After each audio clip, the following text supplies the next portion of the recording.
Once the rockets are up, who cares where they come down? That's not my department, says Werner von Braun. The Interplanetary Podcast. The exploration of space for the benefit of all mankind. Your hosts here in London, Matthew Russell and Jamie Franklin.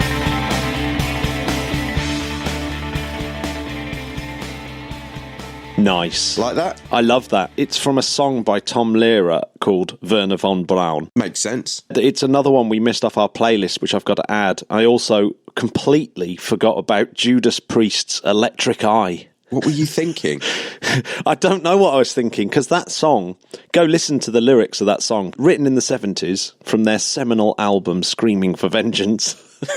Matt, when I listen to it, will I have to wear a leather biker outfit? A leather peaked cap with studs. Again? Absolutely. Which is pretty much your normal look. outfit. Yeah, it's about spy satellites. It's very good. Tearless Retina. Matt, we've got a few thank yous this week, haven't we? We do. Actually, we've had some great reviews that have been coming in on our iTunes. It's not our mums. No, it's not our mums. It's people that we've never met. Absolutely. Which blows my mind a bit. So please keep that coming in. If you do one, let us know as well. So go to our website and let us know that you've done it, because I would love to send the Wuzzy an Interplanetary Podcast mug. Because check this review out, Jamie. I like it. Go on then. I'm obsessed with space, but one of the elements I never thought I would be into was the tech and engineering side. The show has absolutely turned that around. I hoover up every episode. I never thought I could be so excited about satellites, but here we are, and thanks to these guys, if ever I get a pub quiz with Elon Musk trivia, I'm going to crush it. I love that. Oh, thanks, Wuzzy. Yeah, and he also mentions that we've got the coolest intro music. Yes. Oh, no. You see, what you've done there, Wuzzy, is you're going to inflate Matt's head even more because he wrote it. Oh.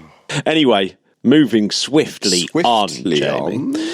Because we've got a lot to get through. Just like last week, this is a bumper episode of the podcast. Well, coming up, we've got an ace little chat that we had with Harriet Brettle, who's over studying at Caltech. And we've also got a brilliant interview. And actually, I so enjoyed editing this down, Jamie, because I'd forgotten just how many cool things he said, with Hervé Stevenin, who is the head of NBF operations and EVA training at ESA. That was really fascinating, wasn't it? Yeah, so check that out in a minute. So we're just going to quickly whip through the space news. Let's whip through it. My favourite bit of space news of the week is my friends at Goonhilly Earth Station have just been awarded a huge sum of money to do up one of their dishes, which is the dish number 6, which some people refer to as Merlin.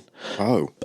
Basically ESA have stumped up a whole heap of money via the local investment fund so that it will become part of the Deep Space Network and will do things like support EM1 when SLS finally flies up a crewed vehicle, right? And also, be part of communicating with satellites over at Mars and at the Moon and things like that. So it's going to be a hugely important part of international space.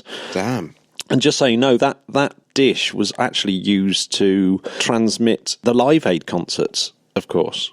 And that site, Goonhilly, played a key role in things like Muhammad Ali's fight and the Olympic Games and the Apollo 11 moon landings. Goonhilly is going to be part of an enormous UK effort to cash in on the £40 billion a year space trade that's going to be space economy by 2030. So that's going to be pretty exciting stuff. Republic of Croatia, Jamie, they've signed a cooperation agreement with ESA. So that's good work, Croatia. Shall we go straight to our little chat with Harriet? Because I think this is such good fun. So roll the tape. Écoutez. Hey, Matt, do you know what's exciting? What is exciting, Jamie? Well, you know the California Institute of Technology? I'm aware of the institution. Well, we've only got live Harriet Brettle, PhD student from Los Angeles, on the line. Hi, guys. How you doing? Harriet, how's it going? I'm very well, thanks. How are things back home? We're all good. We're as we just said, we're a little bit jealous of your weather over there compared to our what seems to be like constant drizzle at the moment, doesn't it, Matt? Constant drizzle and fluey, and it's given Matt a cold. Weather. I mean, listen to Matt. He's got his Kleenex. It's not good, not good. But Harriet, what's been going on? Since you've been in LA? Can you give us a brief update of what you've been up to? Yeah, sure. So last time I chatted with you guys on the podcast was almost a year ago now, maybe. I reckon it's more than that. That's crazy. Time flies when you're having fun, eh? It does. But now I've just started a PhD in planetary sciences at Caltech. That has been keeping me busy. Nice. Learning about all things space, which has been awesome. Primarily researching Europa and Jupiter. Amazing. It's been really cool. What can you tell us about those? So the thing that I learned when I got here is like the solar system is way more interesting than I gave it credit for previously. I mean, I know I'm on a space show, right? So that kind of like goes without saying. And you gave it some credit, so that's saying something. But it's just incredible. So one of the projects I'm working on is looking at the south pole of Jupiter. So the Juno mission, which is currently in orbit around Jupiter, has brought back these absolutely incredible images of the North and South Pole. One of the things we've found at the South Pole is this incredibly regular pattern of cyclones. So there's one cyclone or giant storm at the South Pole, and then there's 5 cyclones around it in like a perfect pentagon shape. Whoa. I mean, it looks like an artist picture, it's just so structured and beautiful. So I'm trying to figure out how that system is stable and why it is the way it is. That's insane. We need to get that picture up on the blog. No, absolutely. Is it got something to do with acoustics? Because there's people who are obsessed with this. Is it cinematics and the kind of those hexagon shapes that you can make from acoustic standing waves? Oh, I don't know about that actually. I'll send you that because it was one of the explanations for the Saturn hexagon was acoustic standing waves that you can force to make into those hexagon shapes. It's very interesting. Oh, that is fascinating. Because, you're right. Because Saturn has this ring. It's like a hexagon-shaped ring around the North Pole, right? And on Jupiter, we see kind of like a similar structure, but it's made out of these giant storms arranged in the patterns. Any acoustics info you can send my way, that'd be awesome. I don't know where I saw it. I'm going to definitely try and dig it out, though. For sure. Yeah. Isn't one of your professors quite famous? I guess so. One of the professors I'm working with is Mike Brown. He is Pluto killer. I guess he takes pride in the fact that he was responsible for discovering a number of Kuiper Belt objects over the last few years, which kind of put the nail in the coffin in terms of classifying Pluto as a legit planet and downgrading it to a dwarf planet. Is everyone in that department getting excited about New Horizons at the end of the year for MU69? Yeah, absolutely. I mean, one of the really exciting things about being here is just you really feel like you're at the heart of so many scientific discoveries, I got here in September, and the first thing that happened was we celebrated the finale of the Cassini mission, which was huge deal. And then there was the 40th celebration of the Voyager mission, 40th year anniversary of that. And oh my goodness, it's just been incredible. You can't really go anywhere without learning about some new space project that's going on, which is incredibly exciting. Yeah. Harriet, what was the vibe with, I mean, we obviously know how excited we all were over here, as I'm sure over there it was the same, but what was the general vibe in LA and where you were with the people that you were with about Falcon Heavy? Oh, oh my goodness, was like, I'm still reeling from that whole experience. It was just incredible. Right. Yeah, amazing. Just like complete awe, I think, it was just amazing. Like, I guess we kind of had similar experiences, right? Because we were just watching it on TV screens on YouTube. Right. Oh, when you see it go up, and then when those boosters landed. Insane. It just looked unreal. And what's your opinion about where this could take us in terms of interplanetary exploration? I think it's incredibly exciting. I mean, there's so many different angles of this, like of what SpaceX is doing, that I think is really exciting. The one for me is just bringing the costs down, making this technology reusable, making it something that can be done again and again, because you lower the barriers to entry in the kind of space exploration, space travel.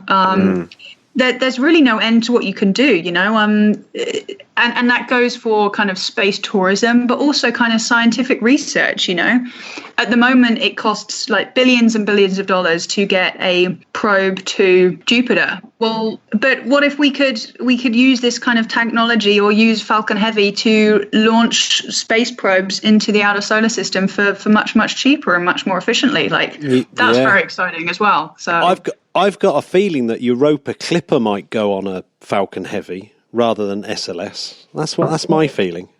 Yeah. What do you reckon?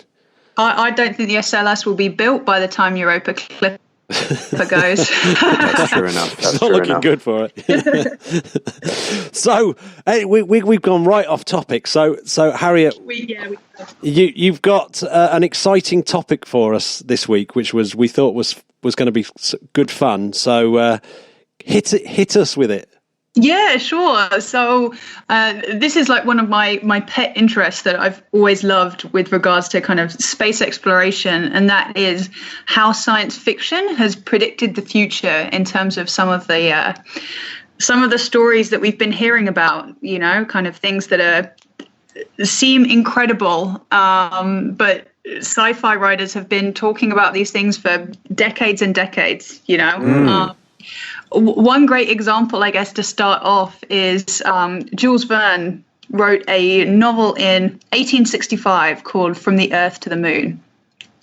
And it tells the tale of the first astronauts heading to the moon, right?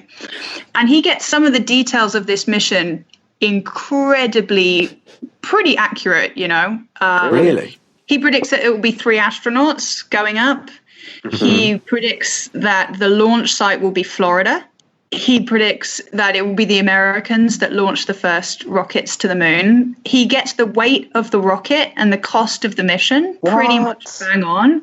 He says that the rocket would have to weigh 19,000 pounds, and it weighed 26,000 pounds. So, I mean, we're not like exactly right, but in terms of ballpark, I think that's but in 1865, that's not a bad prediction. Absolutely. And the thing that's I think is most incredible about this is he wrote this story before there were planes flying in the sky, and he's writing a story about humans going to the moon. It's just like that kind of foresight is remarkable. Oh man, that's actually worth repeating, isn't it? He wrote those stories before there was planes in the sky. That's just ridiculous. Oh, man. Wow. Yeah, and there's lots of other examples of like fun sci-fi stories that have predicted crazy things. What else you got? Oh, I've got so many to throw at you. This is like the creepiest one, okay? Obviously, there's different types of sci-fi predictions, like Jules Verne spent a lot of time in his book trying to make the story as realistic as possible, But sometimes science fiction writers just throw an idea out there and it just becomes true it is just eerily kind of predictive of the future, right? So the next one I've got for you is kind of more in the second bracket, but it's just remarkable. So you've heard of Dr. Wernher von Braun, right? He was one of the NASA pioneers involved in the space race, rocketry engineer. Don't mention his Nazi past. But yes. Yeah, we'll cloud over that. Controversial, but one of his passions was human missions to Mars. He did a lot of work trying to figure out the actual scientific and engineering implications of that kind of mission. But he also wrote a science fiction story, which was kind of around the first human trip to Mars, right? And so he wrote this story in 1949. The book itself is based in 1980. There's some funny little anecdotes in there, like the United States of Earth have finally found peace by 1980, because this was written, pre-Cold War. An artificial moon called Luneta orbits the Earth, kind of like the International Space Station does now, right? Yeah. And the humans on the Earth discover that there is a civilized society living on Mars. Okay, so the story tells a tale of the first human trip to go and see it. They meet the Martian government. I'll quote a little bit from the book, so I get it word to word. But this is von Braun talking about what he thinks the Martian government will look like. And remember, he wrote this in 1949. Okay. Uh-huh. The Martian government was directed by 10 men, the leader of whom was elected by universal suffrage for 5 years and entitled Elon. Whoa. Come on. He actually predicted that the leader of the Martian government would be called Elon. Like, you literally couldn't make this stuff up. It's incredible. And the thing is, it's not as if that's a popular name. Yeah. You know what I mean? He could have said John or Hans, or because he was. The way it's written, it's almost Elon's is an acronym for something. Yeah. Is it an acronym, or is it just it just happens to be called Elon? I think it's just a wonderful coincidence. I looked up the meaning of the name Elon because I wasn't sure if it it meant leader or something, but it means like oak tree. Interesting. Although, Harriet, you know that recently on Twitter, Elon Musk told us what his actual full name was. What's that? Elongated muskrat. And I think what happened is he'd seen a meme that had said that, and then he just decided to post it himself. I'd love to believe it. Oh man, I've not heard that. That's brilliant. Yeah, elongated muskrat. Yeah, I heard it here. Yeah, well, maybe von Braun didn't get it quite as right as he thought he did then. There we go. He wasn't that right. That's insane. I can't believe that. I mean, that's scary. He shares a birthday with George. Oh, really? Yeah, 23rd of March. Well, you can do a toast to von Braun and Elon on that day, huh? And Absolutely. George, of course. I always do. Always do. Let's toast to his predictions and his rocketry. Absolutely. Not his Nazi past. Sorry, guys, we can't not speak about that. He was a terrible man for a long time. My dad used to hear his rockets going over Kent on their way to London. Yeah. Oh, that's mad. Wow. Aims for the skies, hits London. That was the joke. So let's go back to the first category. Is anyone that's been really nailing it on a predictive way? Yeah. I guess the other thing that science fiction has done a really good job of predicting is technology, right?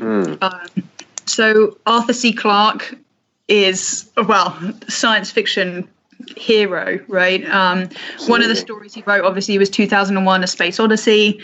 And in that story, he has characters using newspads, which are just thin computers with touch screens where people can get information from anywhere in the world, right? Exactly the same way as you'd use an iPad today, except for he wrote this in the 1960s. You see cell phones in Star Trek way before their time. There's other science fiction books that kind of predict things like the internet, like the machine stops, for example. And I found a fantastic story, which is by a guy called Hugo Gernsback, which was written in 1911. So again, this is before we had televisions, internet, all that kind of thing.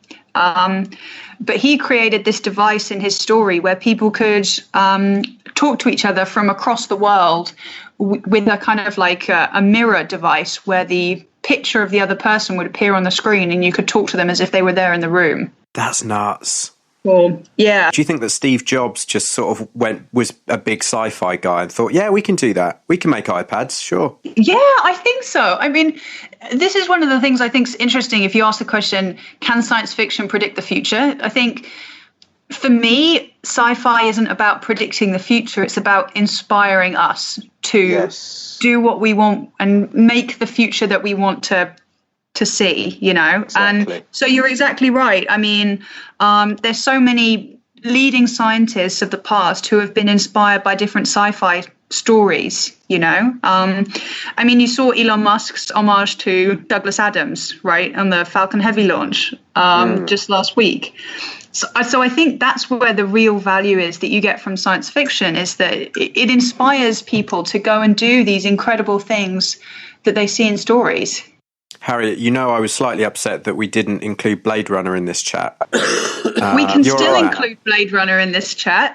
What's going to happen is I'm going to design a robot that's going to help Matt with his cough. The weird thing about that is that the Star Trek one, you know, the tricorder. Oh yeah, that is that's like a Google X Prize. Is it really? Yeah, you're right. Someone's just about to win it if they haven't already. So someone has built a tricorder. So that's another piece of technology that's predicted. Oh my God, that's really cool. That sounds like the world's worst instrument. Doesn't it? Imagine that. Actually, one that I saw on the television the other day, and this one's actually quite remarkable, is the laser. Lasers were a sort of trope of early sci-fi, where aliens would come to Earth and shoot you with their light beams. Yeah. Eventually, the laser gets made, and of course, you really can have a laser gun. Mm-hmm. That's pretty incredible. That is cool. Because, let's face it, lasers are possibly one of the greatest inventions ever. Matt, how far are we away from the actual lightsaber? That's definitely a question for Harriet. I wouldn't say that. I think we got a little way to go. The problem with light is you can't just stop it. I was just going to say, you can't just make it that length, can you? No, you can't. Yeah. You can slow it down, though. Have you seen that video of light passing through a Coke bottle? No.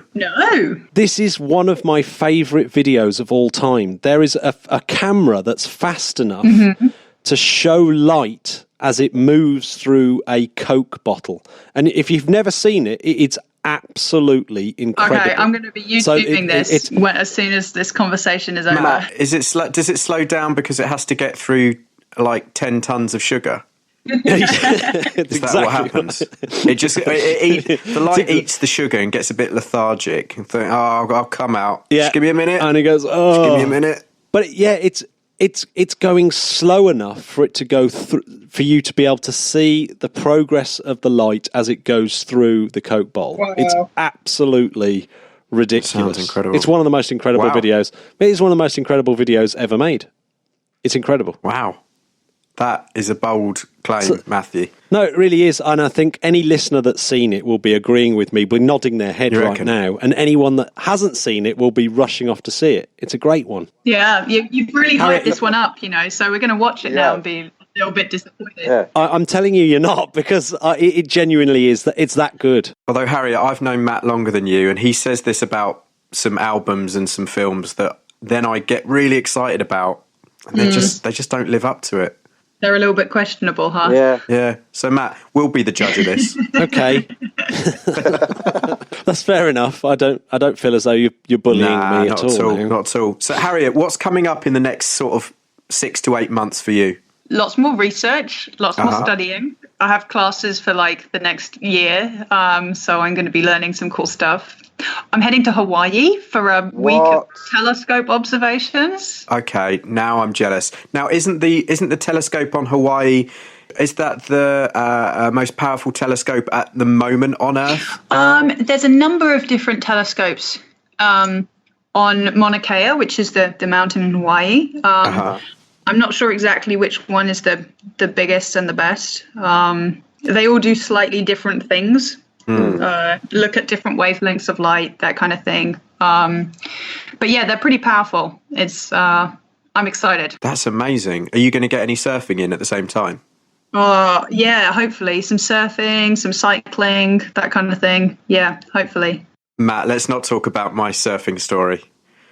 Oh, now you've mentioned it. It's a harrowing tale, but every time I think of it, it makes me laugh out loud on public transport. Matt, why can't we go to Hawaii and look through telescopes? Harriet's going to invite us over to interview some people on Hawaii. Yeah. It's going to be brilliant. Yeah, you guys should come visit. We need a few more donations.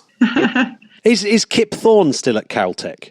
He is, yeah. Yeah, oh my God, honestly, it's incredible. Like, that was another thing that happened a few months in here. Obviously, they were awarded the Nobel Prize for Physics for the discovery of gravitational waves. Wow. And I was wandering along the corridors of the astronomy department a few weeks ago and accidentally walked past Kip Thorne's office. And outside of his office, he has got all of these framed bets that he has made with different scientists, a number of which are related to like the discovery of gravitational waves. And there's a couple with Stephen Hawking in there as well. You know, he's made a bet with Stephen Hawking, and they've got like the written out like what the conditions are of the bet and the timeline and everything. So it's very funny. We should do a couple of them between us lot. You know, what are our predictions? What do we think's going to come true? Yeah, that would be a good one. Let's say like in 10 years' time. Let's do that. Let's say in 10 years' time. Oh. That's 2028. And actually, listeners, let's all try this. Send in your one prediction. It has to be just one. That in 10 years' time, 2028, what do you think's going to have definitely happened? That's going to be a good one. Ooh. I've got one for you now. I'm going to predict that we'll be back on the moon in the next 10 years. Within the next 10 years, back on the moon. That's when you a say good back one. on the moon, you mean that actually people there working, or? I think humans will have walked on the moon again in the next 10 years, but I'm going to predict further that it won't be a government agency that will do it. Wow. Okay. Private. Okay. Nationality? South African. Okay, I like that. Oh, that's a good one. Within 10 years, that's ambitious, actually. I think, but humans on the moon. Oh, I think we can do it. It's wildly unambitious, but it's true. In a way, it's like, well, we did that a long time ago. Oh, I know True. that's what's making me a little bit. Oh, I just don't know. That's a good one though. What about within 10 years, we will have found evidence of organic life on an exoplanet. Whoa, that is a bolder claim, I think. Oh, yeah, it's bolder. Whoa. Well, there's no point making claims unless they're bold. Steady on. Okay, here's mine, guys. Are you ready for mine? Go. I'm going to say that we will have mined the first multi-billion-dollar asteroid. Whoa. What do you think about those apples? You know, this is just going to become one of those, my claim is bigger than your claim. By the end of this, we'll be like, yeah, I reckon we're going to be teleporting outrageous. tomorrow. These are good claims. They're 3 solid claims that are... Yeah, I think they are. We'll also be able to pass and slow down light through, I'm going to say, a Pepsi bottle. Wow. Okay. Whoa. Choice of a new generation, Matt. Yeah, about 30 years ago. Oh, dear. Dear. Harry, have you got any other super sci-fi predictions that came true to leave us with? Oh, I've got one more, which I quite like. This is the interstellar asteroid that was discovered last year, right? Oumuamua. Mm-hmm. Mm-hmm. Did you hear about it? Did we? We covered it. Come on. Of course you did. Excellent. So this is the first asteroid that has been discovered that has come from outside of our solar system, passed through. Mm-hmm. And it was discovered late last year. And one of the significant things about it was this kind of cigar-like shape. You know, it's very cylindrical in a way that we weren't really expecting, right? Mm-hmm. Mm. And it's unlike anything we've seen before, right? That is, unless you've read Arthur C. Clarke's novel Rendezvous with Rama, which was published in 1973. And this is wonderful. It tells the story of astronomers discovering a cylindrical interstellar asteroid, which actually turns out to be a giant alien-shaped spaceship. Come on.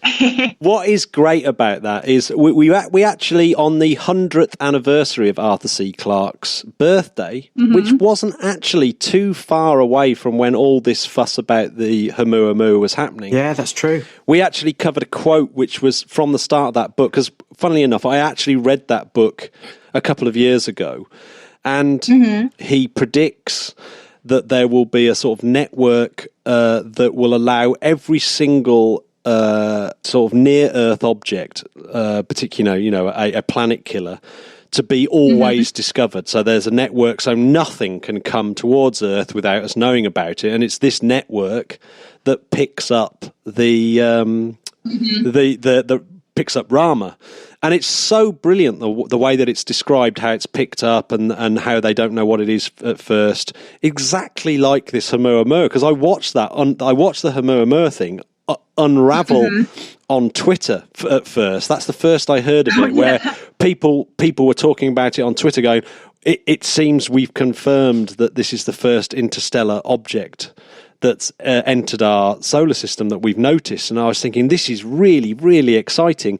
And I'm actually a little bit surprised that they didn't call it Rama. It just seemed to be just too obvious. They missed a trick. They really did, didn't they? That would have been nice. Yeah. Particularly considering it was Arthur C. Clarke's 100th birthday at the time. It was really weird. Yeah, you're right. Yeah. Well, we can call it Rama. How about that? I am going to call it Rama.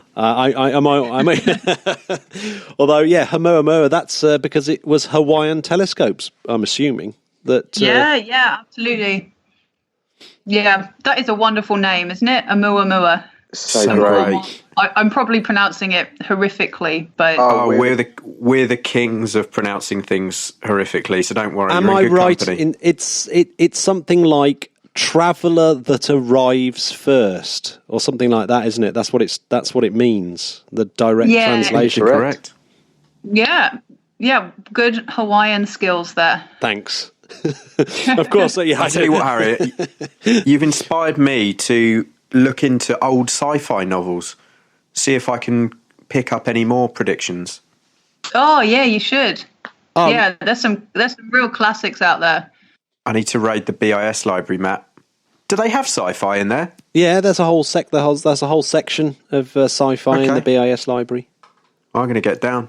So, Harriet, thank you very much for joining us on the show. If we have it any longer, this is going to go on for absolutely ever.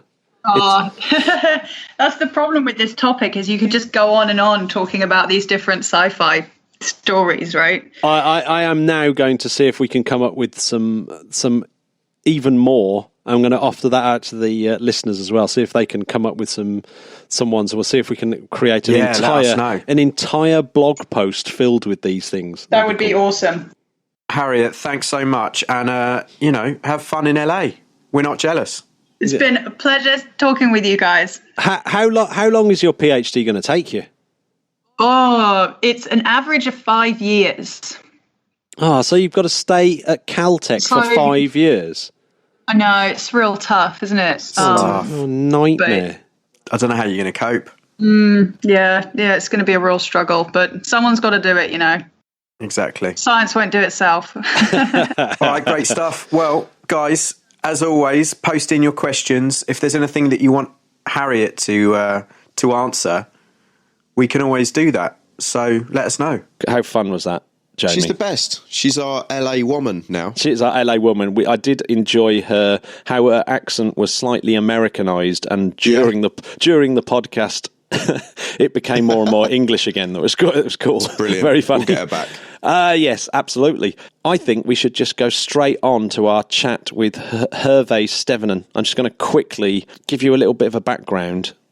He should be our aquanaut of the week because, he has been an aquanaut on Nemo 19. Nice. But he is the European leading ESA natural buoyancy facility operation, so he's the head of that. And he's part of the EVA training unit at EAC, where we went in Cologne, in Germany. Okay. He applied, actually, to be an astronaut in the 2009 selection. Oh, really? Yeah, and got down to the last 45. That's not bad. It's not bad.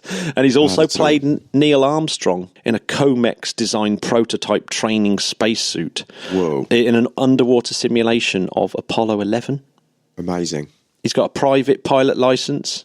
He's a skydiver. He's done 60 parachute jumps. That's ridiculous. So what an incredible guy. So yeah, he's really was. So he's very much like the boss of things like the zero-G aircraft as well. So he takes the astronauts training on that, and he's done 800 parabolas in microgravity on that zero-G plane. So let's have a listen. Écoutez.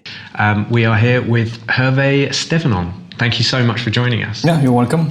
So, can you please explain your job here and the facilities that are at the European Astronaut Centre? Okay, the facility is called the Neutral Buoyancy Facility.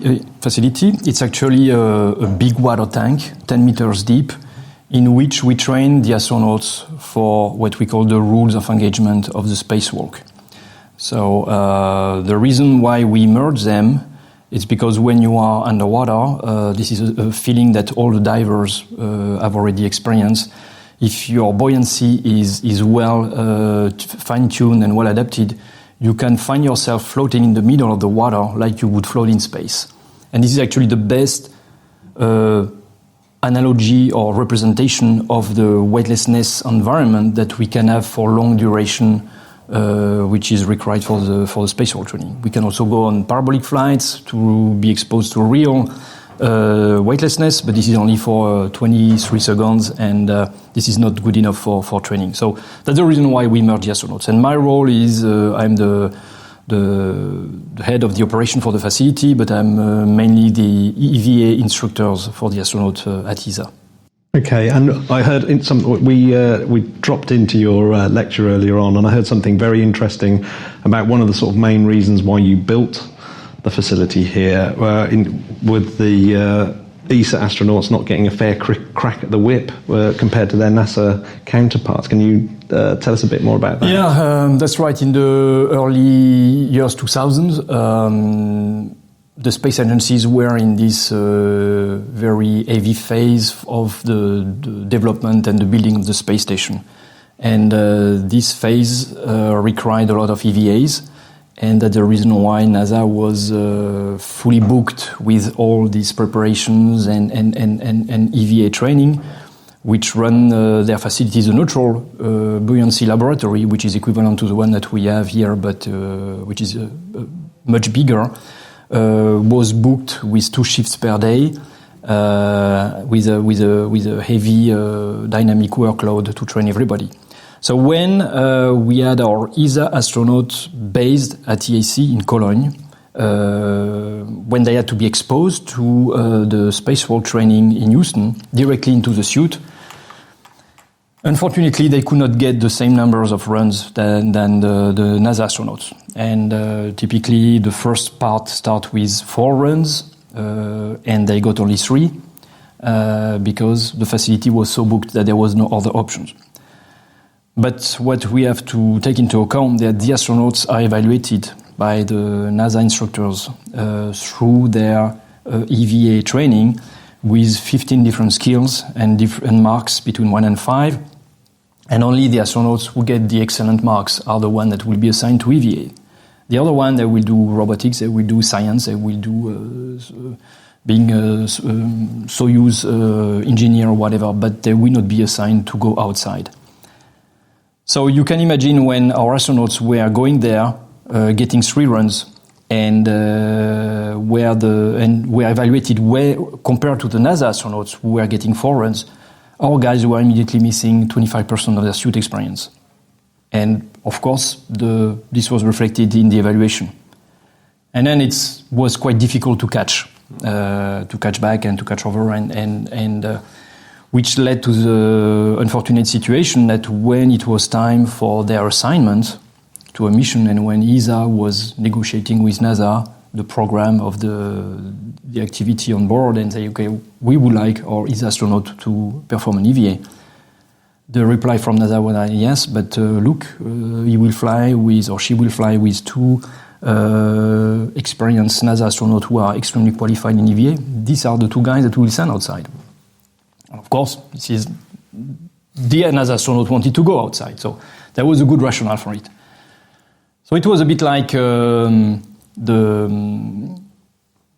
starting point of why we got interested in it and say, what can we do here, even if ESA has not developed any spacesuit yet, what could we do with this facility to prepare astronauts to be better? And this is what we have done, because we put them in a configuration which is close to the suit. I mean, we have gloves and overlayers to limit their dexterity, we limit their field of view.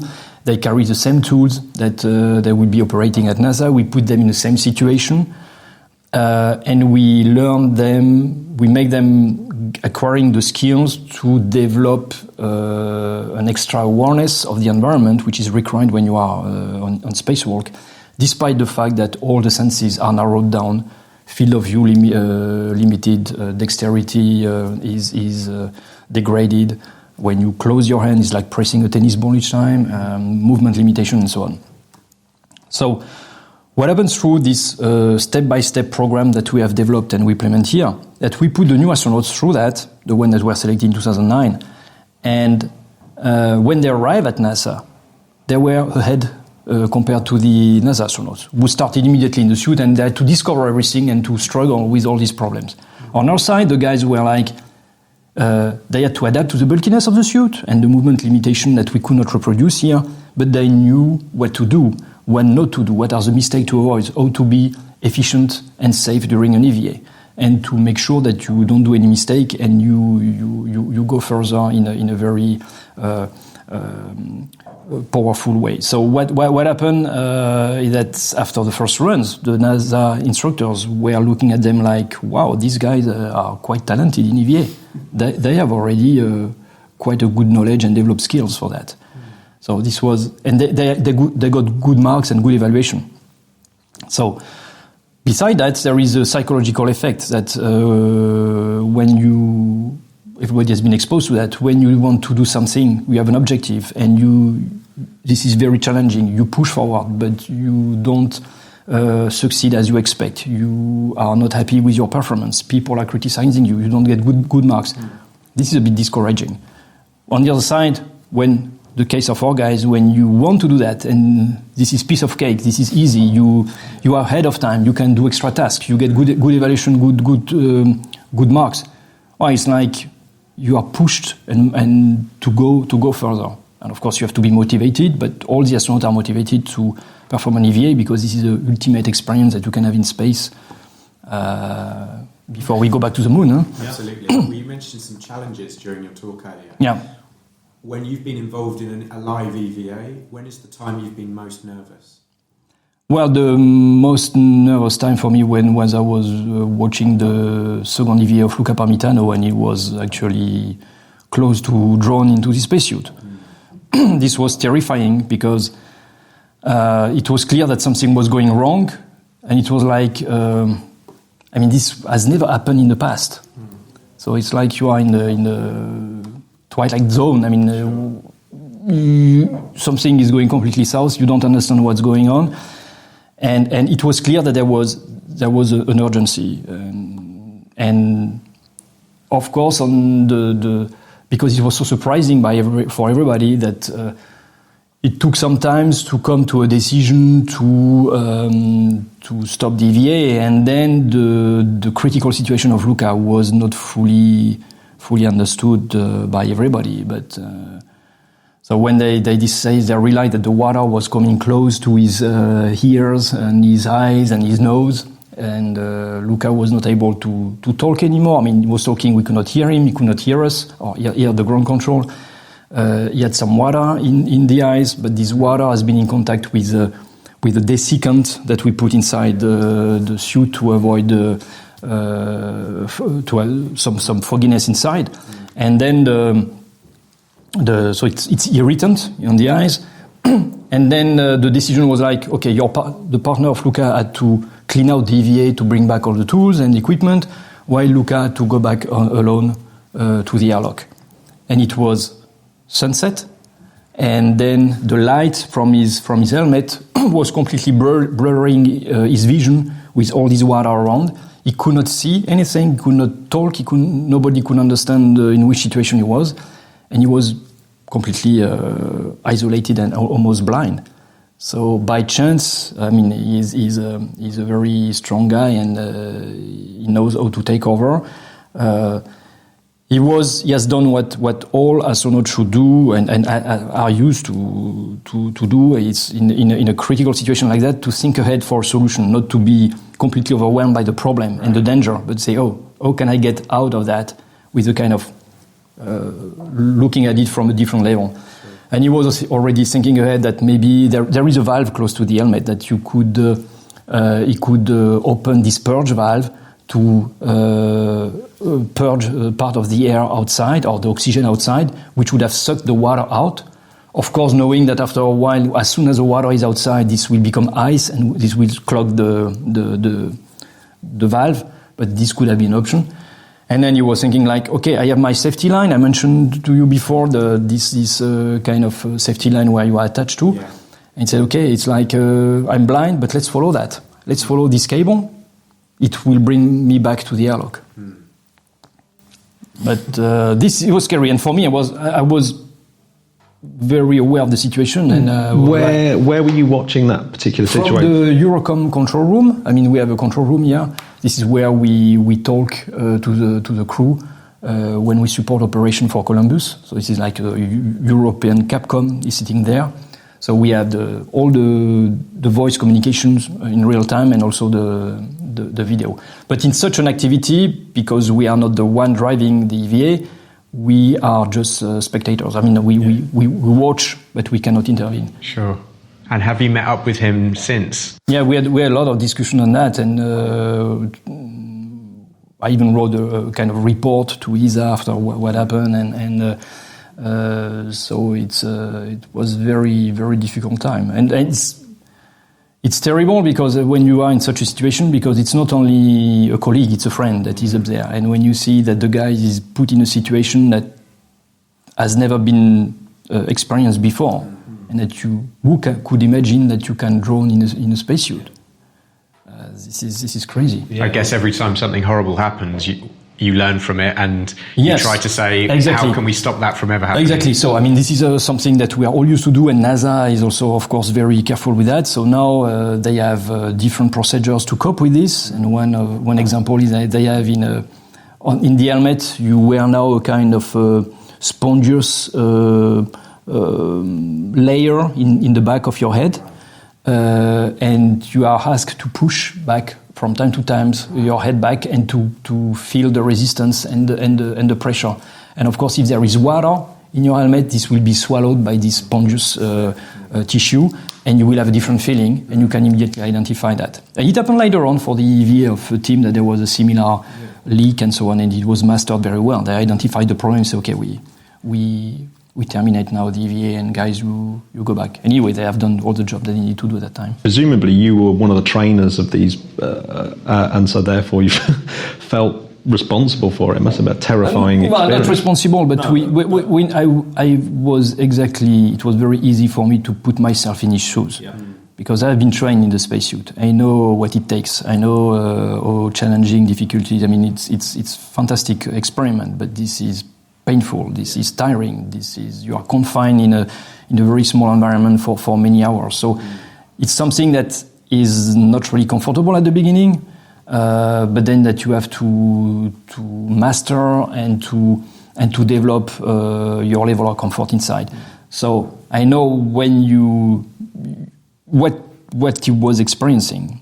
And being a diver, I mean a diving instructor, and we do some diving activities here, also in the pool with astronauts. I mean, you know what it happens when your face is exposed to full water, and you have problem to breathe, to watch, and so on. So it was clear I was fully understanding what he was going through, and this was scary. When the astronauts first start training, what are the common rookie mistakes that they make that they soon get over? Is there a kind of common theme? Yeah, the common thing at the beginning, but this is normal for everybody, is that you get all these recommendations. This is what you have to be careful with. Don't lose any object. Everything that you carry with you should be tethered to you or to the structure. Make sure that you always double tethers. Be aware of your environment and so on. And then it's like, yeah, of course, because these are basic rules. I mean, but once you are put in the situation where you realize that your visibility is limited, your movement dexterity is limited, you don't see your tool all the time, you don't see your tether, you can be disoriented, so you get into the traps and you struggle. If you are too fast in translation, at any point of time, you will be in trouble. Your tethers will be entangled. If you are not careful with the safety line, which is the reel that you carry with you and attach you like a fish line up to the airlock, if you don't keep an eye on this is your best friend, because this is saving your life, but this can be also your best enemy, because this cable can go everywhere. And if it's stuck behind you, behind your head, or behind your back, no way that you can remove it. So you have to call your colleagues to help you. But you have to avoid these kind of mistakes. And when you have not experienced it, you get into the trap. And at some point of time, because it's getting tiring, you are getting frustrated, things are not going like you want, you lose a bit the focusness and the awareness on the things, and suddenly, oh my God, you are trapped. And you come back and your 5 or 6 tethers that you have around, they are completely snagged, and you spend 5-10 minutes just to remove the snag, where if you would have been careful enough, this would not happen. Are you monitoring their things like heart rate and those kind of... No, not from our side, because they are not in the suit. What we monitor is, of course, because we have voice communication with them underwater. We monitor the breathing, or see the breathing rate, and it's really easy to identify when an astronaut is getting stressed and when an astronaut is getting under pressure. Typically, when you are struggling at the beginning in such situation, the natural tendency is to reduce the communication. Because you consider that you are the best person at the best place, that the others, people, ground control, representing the ground control, they don't know in which struggling situation you are. And if you have to explain and to discuss, this is taking time that you want to concentrate on the task. Sure. But this is actually the opposite, and this is what we tell them. I mean, if you are in a difficult situation, increase your communication, because this is where the guys outside can help you, can come with brand new ideas, can come with support, can come with recommendations.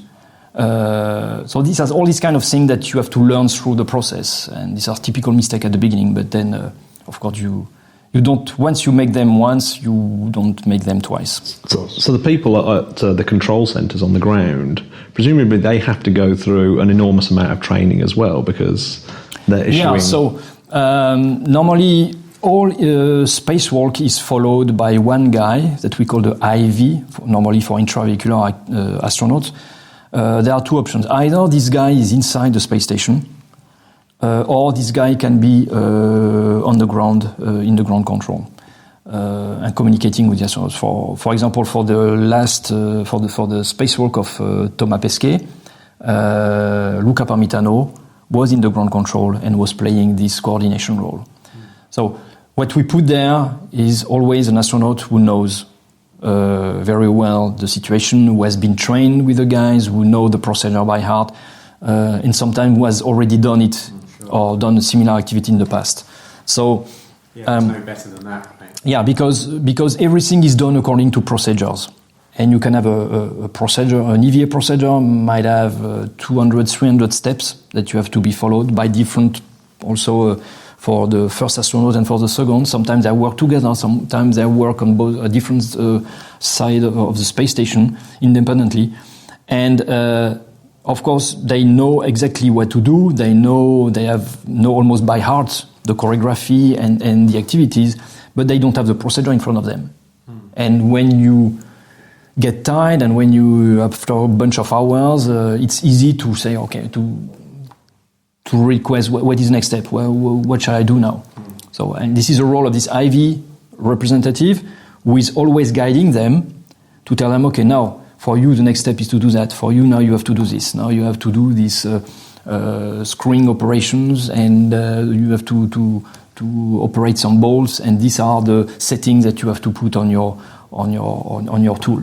So and that requires from this guy to be fully trained, fully aware of what's going on, and to follow clearly what is happening, because you just get the feedback from the helmet camera of the astronauts or from what they say. Or cameras that are around outside, and you don't. It also limited the awareness of on the ground side. So, and when they are working in parallel, doing different things, it's quite challenging to take care of one, keeping an eye on the second, and to go and to think ahead when you realize that they might go on a path that would lead them to trouble. I can imagine. Now, you gave us a fantastic tour of the buoyancy pool earlier. Yeah. How deep is the pool? It's 10 meters. 10 meters deep. Yeah. And what's the biggest challenge of running a pool like that? Safety, because we are a training center for astronauts, but this is the only place where you can be injured badly, or you can even die. If you do payload training or Columbus system training on the other side, what can happen? I mean, you drop a laptop on your foot. Okay, bad luck, but your life is not put into danger. As soon as you are immersed, and even in 10 meters, you can die. If you are attached to somewhere, if you are suddenly out of air, if you are getting trouble, you can drown in 10 meters. Our biggest challenge is to make sure that this will never happen. We don't want any of our guys, divers or whatever, to be injured, and we don't. Injuring an astronaut is not an option. Do the divers have to equalize like you would if you were? Not really, because it's only 10 meters. So 10 meters, you can stay a bunch of hours. You can get the bends, but you can get the bends if you do multiple ascents. Or especially if you go too fast. So we have a set of rules that are like additional barrier protections for safety that are just matching the one that NASA has developed in the NBL. So we have a full recognition of the operations on both sides. And this set of rules are for a commercial diver, or a recreational diver. It's like people would say these guys are crazy, and they are too precautionous. Just to give you an example, we reduce the ascent rate. The normal ascent rate that you have in recreational driving, we require an ascent rate which is much lower than that. When our guys, after dive, they do systematically 3 minutes safety stop at 5 meters. Then when they arrive at the platform, they are under observation for 10 minutes without getting out of the water. Then they have to stay in the premises for 1 hour and to report to the dive supervisor after 1 hour.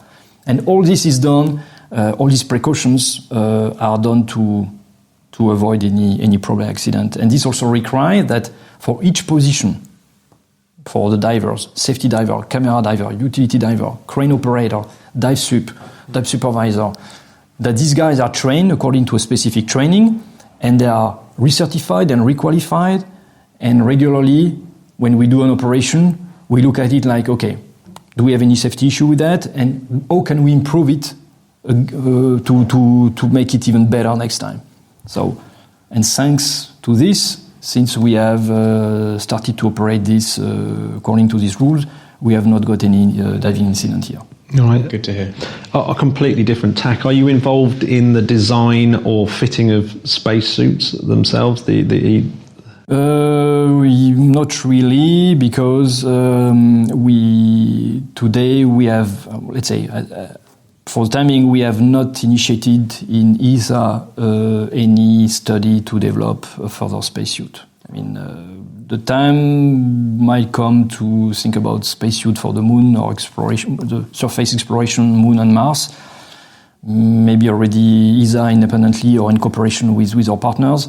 Of course, as soon as people are dealing with that, we are involved. I mean, the only involvement that we have so far is that we are currently stepping into the moon exploration preparation, where we use our facility as an analog for the moon environment, because the same way we can simulate weightlessness, we can also simulate lunar gravity by adjusting precisely the buoyancy of the subject compared to his weight, so that you have a kind of slightly negative buoyancy, which is like being on the moon.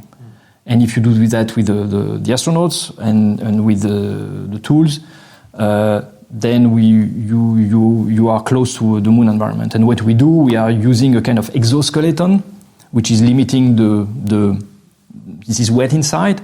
We are in a kind of scuba or surface supply diving system equipment. And but this exoskeleton is reproducing the movement limitations and constraint of the spacesuit. And with that, we test tools, equipment, to collect samples on the moon, to deploy payloads, and to get smarter, so to make sure that the tools that we developed and that we improve from one step to the other is taking into account the constraint of the spacesuit. And the constraint of the spacesuit that we know, because we have been in suit and we know what are the limitations. We saw some of the tools earlier that are used. What's the biggest piece of technology you think that's the most helpful for EVAs? Reliability. This is key.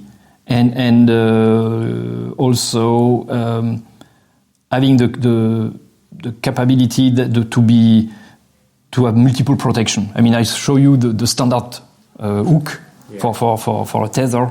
You have seen that there are 3 different actions to do to open it. Just because we want this to be reliable, we don't want this hook to open by mistake. So if you have only one device to press on to open it, you are sure at a certain point of time this will be left open. With the approach that NASA has developed, you have 3 actions to do to open the hook and 3 actions to fully close it. And I like that stuff doesn't have to be too complicated. Like with the hook, you were just saying it's a wire in a bag. You press it to be closed and it hooks on your side. So as always, the simpler solution is always the best. And we don't. This is not always about rocket science. I mean, we have to use the knowledge and the skill that we have accumulated and that we master now, and also to take into account the requirements from the other people that would be involved in future mission. For example, for the moon exploration, if we go back to the moon, that's sure that we will do some geological sampling. So geological sampling means that it would be completely irrelevant or not really smart to develop sampling tools which are not fitting the requirement that comes from the geologist. So we have to be trained in geology. We have to get in touch with the scientists to know what kind of precaution they use on Earth and when they want to do some geology sampling. So say, then our tool should do that. Our equipment should do that. And then we take into account the constraint of the suit, and then we take into account what we have learned from the environment we have been exposed to. And the example of the bag that you are mentioning, I mean, this is coming from that. It's a geological sample bag used by geologists, and we used a system that is already operated by the astronaut in space to incorporate it inside and say, now this has a double capability. We can easily, with the EVA gloves, open it and close it, and we can also we have something to attach it and to carry it with us. I think this will be our last question, because we don't want to. We know you're a very busy man. The astronaut, the EVA seems to be very, very grueling activities. Do the astronauts actually sustain any injuries from the actual spacesuits themselves? Not really from the EVA in space, but from the EVA training, because you do recurrent training regularly in the suit. You are exposed 6 hours in a row inside, and the injuries are mainly due to the fact that when you train in the suit underwater, your suit is neutral buoyant, so it's floating like you would be in a spacewalk. But you are not a neutral buoyant in the suit. The suit is inside. You have your own weight. So when you are in the vertical position, you stand in the suit. When you are upside down, your shoulders are getting all the weight and sustaining it. And of course, you might have some shoulder injuries, which will not happen in space, because in space, whatever your position you are, you don't get it with this friction contact, and you don't have this weight to cope with. So during the training, if you are training inverted, and then it's quite common that the astronauts have some bruises on the shoulders, on the arms. The fingers, for example, there is not air circulation down to the fingers. So because I told you it's like pressing a tennis ball, after 6 hours and even less than that, you are sweating like hell, and your fingers and your nails are completely humid. And you have astronauts who have delamination of nails during the training. You can develop numbness somewhere. I mean, if you press too much sometimes, suddenly you have a nerve that is squeezed, and then for the next couple of days or even 1 week, you don't feel anymore one part of your hand. So these are things that can happen. Of course, the objective is not to injure the astronaut. So if something is developing like that, there is a pause in their training, and we make sure, okay, next time we add some additional padding on the shoulders, or we provide additional protections. Sure. But you can be injured during the training. Am I right in saying you're the only non-astronaut who's trained in all the different suits? Is that right? Yes, in Europe, yeah. Yeah, in Europe, because I've been trained in the EMU, the NASA spacesuit. I will be trained again this year. I go back to Houston for training, and I was also trained in the Orlan spacesuit in Russia. Yeah. That's quite unique in Europe. Normally, you need to be an astronaut for that. Well, thank you so much. That's been the most amazing interview. Yeah. We've learned a lot today, so thanks very much. You're very welcome. Cheers. So when do you come to be trained in the pool? Oh God, we would love it. That would be that'd be a dream come true. Yeah, I did my PADI course in Australia in 2000, and I love diving. But that pool just looks incredible. I want to explore. So, how brilliant is Hervé? Incredible stuff. Lovely to listen to that back, because it was great at the time. Yes, really, really, really interesting. So many things. Space fact, Jamie. Here we go. Go on then. All 7 solar system planets, not including Pluto because it's not a planet anymore, fit between the Earth and the Moon. Whoa, that's ridiculous. So every single planet, but I'm just going to quickly qualify this because it doesn't work at perigee. Okay. Yeah, so if you combine the planet's diameters, you get roughly 236,000 miles. Okay. But the distance between Earth and Moon at perigee is only 225,000 miles. Yeah. So, and if you take away, actually, the diameter of the Moon and the Earth, which is another 5,000, it's actually only 220,000 miles between the surface of Earth and the surface of the Moon. So you can't fit them in at perigee. But at apogee, it's now 252,000 miles. So take away that 5,000, it's 248. So 236,000 miles of planets does actually fit when the Moon is at apogee, which is because the Moon's orbit is elliptical. It kind of goes a little bit further out. So it just about fits in. So, nice. And it just about fits in at the average distance. So it'd be quite funny if you put all the planets in between Earth and the Moon. As the Moon orbited the Earth, it would actually start crashing into them. Yeah, that would be messy. So yeah, it would be very, very messy. So just how tiny Mercury is, you can fit Mercury 78 times in between 78. Earth and the Moon. But Jupiter only twice. So you couldn't actually get more than 2 Jupiters between Earth and the Moon. Big old planet, that. It is, but how far away is the Moon? You just get all the planets, all 7 solar system planets between Earth and the Moon. Yeah, it's a lot. That is a lot. It's a lot, isn't it? Anyway, Jamie, Mars 56. I know you're in a rush, and this has been a bumper. I'm in a little bit of a rush. Sorry, everyone. It's been a bumper episode as normal. Yeah. Thank you very much for joining us, everyone. And don't forget to go on to iTunes and do a little bit of beautiful subscribing, and if you leave us a review, let us know on our website what your address is, and I might send you a beautiful Interplanetary Podcast mug for leaving the greatest review of the month. That is exciting enough. All right, guys, we'll see you next week. See you next week. Bye-bye. Bye.